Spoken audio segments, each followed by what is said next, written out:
To date, the government has recovered more than 11,000 documents, including more than 300 with classified markings from Donald Trump since he left office. While the twice impeached former president continues to deny any wrongdoing, new reporting tonight from the Washington Post shows how the Trump team grossly, and I do mean grossly, misinterpreted both the scale and the variety of government documents under ordinary civilian Donald Trump's control, even earlier than we previously knew.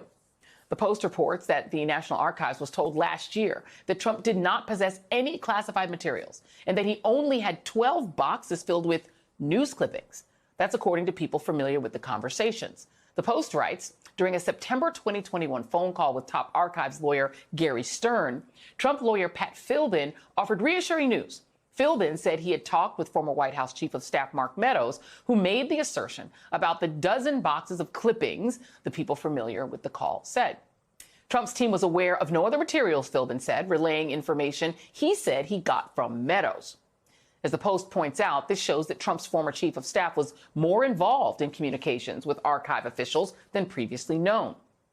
Meanwhile, we are still awaiting a response from the Department of Justice to last night's ruling by Judge Eileen Cannon denying the agency's request for access to the classified documents seized at Mar-a-Lago and agreeing with Trump's legal team to appoint a special master.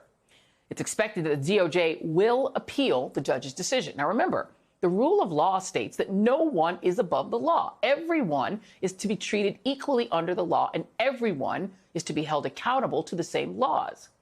Well, that's not what this Trump-appointed judge seemed to say in her ruling, writing, quote, with the principles of equity, that the principles of equity require the court to consider the specific context at issue, and that consideration is inherently impacted by the position formerly held by plaintiff, unquote.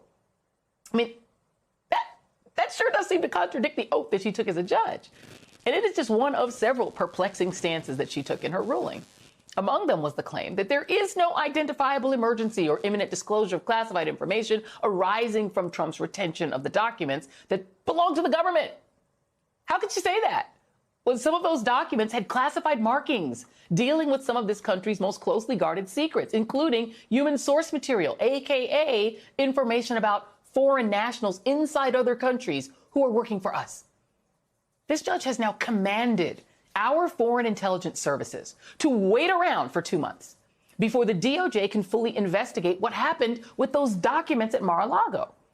What about the 48 empty folders labeled classified? Wouldn't it be in the interest of national security, I don't know, to be able to investigate what was inside them and where those documents wound up? Were they handed over? Are they still at Mar-a-Lago? Are they at another one of his properties? I mean, this sure sounds like an identifiable emergency to me. Joining me now, Andrew Weissman, former FBI general counsel and a senior member of special counsel Robert Mueller's investigative team. And Andrew, I mean, I say this a lot. I'm not a lawyer, but I can read. I mean, this judge is essentially saying, there's no problem. We can wait until late November. We have national security analysts on this network who are saying people are in the national security world are terrified about what could happen between now and November. We don't know where this material is. How can a member of the judicial branch command the executive branch to not look at documents it owns?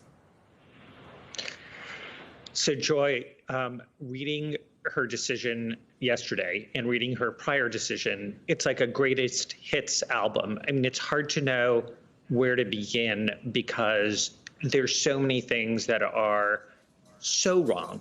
I personally think the thing you started with about her saying right out loud that she's going to give former President Trump extra credit and weight here, that violates her oath of office.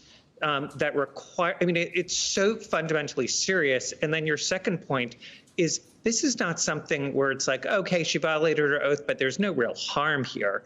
I mean, the amount of harm that she just cavalierly throws off is, I mean, it's completely shocking. I've been in the intelligence community. It is beyond belief that she could take the position that she did. And that's why we are all sitting here on tenterhooks waiting to see the Department of Justice to appeal. I'm confident that they will, and we'll see that at some point today. A couple questions. So, question number one. To go back just for a moment, let me reel back a little bit to the Mark Meadows piece. We now know that Mark Meadows, the Trump team was representing to the National Archives that all Trump had were 12 boxes of newspaper clippings. We don't know whether they knew that was a lie or whether they were being misinformed by Trump or et cetera. But that seems really important, right? That they're not being straight with the National Archives from the very beginning, to the point where clearly the National Archives had to keep coming back and finally get a subpoena and get a judge to give them a subpoena, to give the FBI a subpoena. What do you make of that fact, that it doesn't appear that everybody was being straight from the beginning? Does that indicate to you that maybe Trump wasn't being straight with Mark Meadows? So, Joy, this is how criminal investigations work. You know, we're getting to see it on the outside, but this is clearly Pat Philbin going, hey, I'm not going to jail over this. So Pat Philbin, right, the lawyer, is like, hey, that's what I was told, and I'm going to tell you exactly what I was told, and I believed it, but, you know, don't look at me, look at him. Well, now that hot potato is Mark Meadows has it, and Mark Meadows is going to have to decide, is he going to own it, or is it going to go to who told him that there were only newspaper clippings? At some point, let's get real. I mean, we're not dealing with an absentee landlord. I mean, this is a micromanager over 18 months, meaning it's Donald Trump at the end of the day who's going to be holding this hot potato. And Mark Meadows is going to have to make a lot of decisions about which side he's going to be on. And we used to refer to that in the government as, which side of the V do you want to be on? Do you want to be on the United States side, or do you want to be on the defendant's side in United States versus? Easy call. Easy call. The special master, exactly, Raymond Dearie, he's now called for a preliminary conference. So he wants them to appear before him on Tuesday, September 20th, at least that's soon, and direct him to submit letters outlining the matters they wish to discuss at the conference, close of business Monday. Give me your level of trust here of this person, Mr. Dearie, that he will expeditiously give the government back. I still am stunned that I thought we had co-equal branches of government. I didn't realize the judiciary could say, you can't look at your own stuff. Sorry, FBI. I know it's government stuff, but you can't look at it. But okay, what's your level of trust in what he's going to do, and also in the 11th Circuit, because there's a bunch of Trump judges on there too. Yeah, so the 11th Circuit, let's leave that to the side for the moment, because the one really good thing and a positive note for the viewers on a Friday afternoon, evening, is we're really fortunate that Judge Cannon is a chicken and has decided that she's not going to roll up her sleeves and do her job, and is going to subcontract that to Judge Dearie. Because after all, she could have just decided, I'll do the review. I mean, but instead, she has got another federal judge doing it. This is where, like, I know Judge Dearie. Lots of people here know Judge Dearie. Joy, I can tell you, you could not ask for a better selection. He is the epitome of what you want a judge to be. He is smart, he is fair, he has wonderful interpersonal skills, which I think is going to come in really handy in how he deals with Judge Cannon. And I think he will be very good at making her understand sort of how to behave and sort of why he's making the decisions he's making.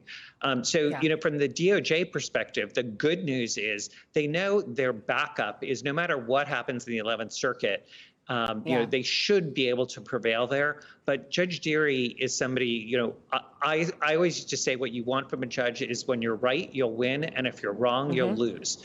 And, that's all you can really expect. And you'll get that from Judge Dearie. I'm going to take it, because I will take any good news at this point. Andrew Weissman, thank you very much. I'm wrapping that up in a bow and taking it up. Thank you very much.